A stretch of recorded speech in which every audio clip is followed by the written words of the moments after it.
Gandang gabi mga idol. Magluluto ako ng adobong manok mga kaidol. Ito yung ulam namin mga kaidol. Sana may mga ulam na rin kayo dyan mga kaidol. Sana nasa maganda kayong kalagayan lahat kayo mga kaidol. Igigisa ko na ito kaidol. Bawang, sibuyas,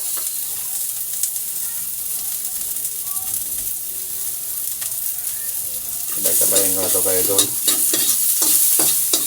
Ginagano ako kaidol ng nagigisa ako kaidol, kaunti lang mantika linalagay ko.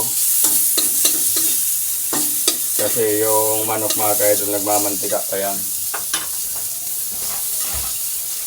Yan ang ano dyan ka-idol.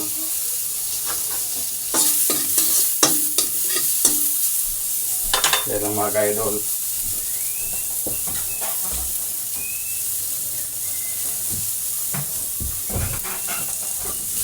Lagay ko na ito mga ka-idol. Manok ka-idol.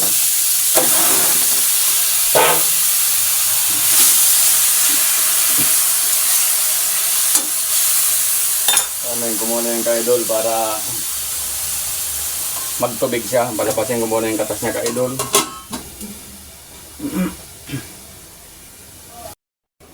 Lagyan ko na ka-idol ano to ka-idol. Toyo.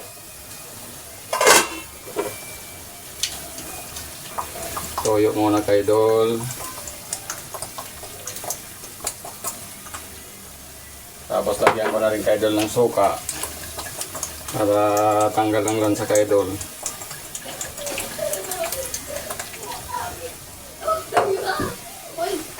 Lagyan na natin bitchin to ka-idol.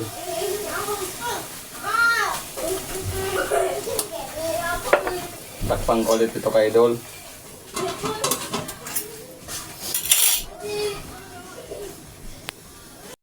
Tingnan ko na ka-idol, baka luto na ito ka-idol.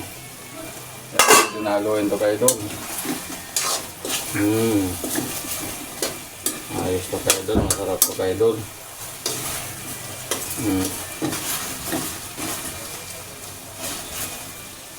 Lagay ko na to ka-idol, kangkong ka-idol. Masarap yung may gulay man lang ka-idol. Hindi na lang puro karne ka-idol. Sana mga ka-idol, lahat tayo may pagkain tayo ngayong gabi ka-idol.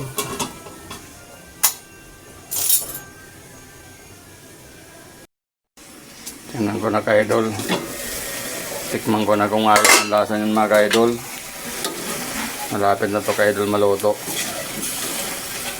Pag ako nag-adobo ka-idol, mas gusto ko yung may halong gulay.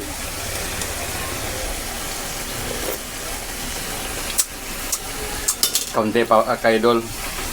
Medyo napaalat ka-idol. Tingnan ko na kung luto na to ka-idol. Wow, ayos na to ka-idol. Luto na talaga to ka-idol. Medyo pinaluto-luto kasi ka-idol yung kangkong. Kasi yung anak ko pag half cook ka-idol, nagreklamo. Sa akin okay lang mga ka-idol yung half cook. Kaso lang yung anak ko kumakain din ng gulay. Okay na po ito ka-idol. Salamat po sa mga panonood nyo. Maraming salamat. Sana po mayroon din po kayong pagkain ngayong gabi. Thank you.